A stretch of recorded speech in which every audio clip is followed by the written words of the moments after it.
তানিশা ও সোহেলের ভালোবাসার গল্প। সোহেল আর তানিশা মেসেঞ্জারে পরিচয় হয়েছিল। ধীরে ধীরে তাদের কথা বলা বাড়তে লাগলো। তারপর ফোনে কথা বলা শুরু হলো। সোহেল তানিশাকে খুব ভালোবাসতো, আর তানিশাও সোহেলকে ভালোবাসতো বলে মনে হতো। একদিন সোহেল তানিশাকে বলল, তানিশা, আমি তোমাকে ভালোবাসি, তুমি কি আমাকে ভালোবাসবে? তানিশা বলল, সোহেল, আমাকে টাইম দাও, আমি তোমাকে দেখি নাই তো, তোমার একটা পিক দাও। সোহেল তার পিক দিল, তানিশাও তার পিক দিল। তারপর তানিশা বলল, সোহেল, আমাকে 2 দিন সময় দাও। সোহেল রাজি হয়ে গেল। 2 দিন পর তানিশা সোহেলকে মেসেজ করলো, লাভ ইউ সোহেল। সোহেল তো খুশিতে আত্মহারা। তারপর তাদের কথা বলা শুরু হলো।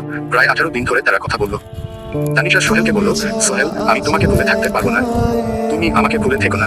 কিন্তু হঠাৎ করে তানিশার আচরণ বদলে গেল। সোহেল ফোন দিলে তানিশা ফোন ধরে না, মেসেজ সেন্ড করে না। সোহেল অনেক বোঝানোর চেষ্টা করলো, কিন্তু তানিশা বুঝলো না। একদিন রাতে সোহেল তানিশাকে বলল, তানিশা, আমাকে এত কষ্ট না দিও পারো। তানিশা বলল, সোহেল, আমাকে মাফ করে দিও, আমি তোমার মতো তোমাকে ভালোবাসতে পারলাম না, আমাকে ভুলে থেকো। সোহেল তো পাগলের মতো হয়ে গেল, কিন্তু তানিশা বুঝলো না তার ভালোবাসার মূল্য।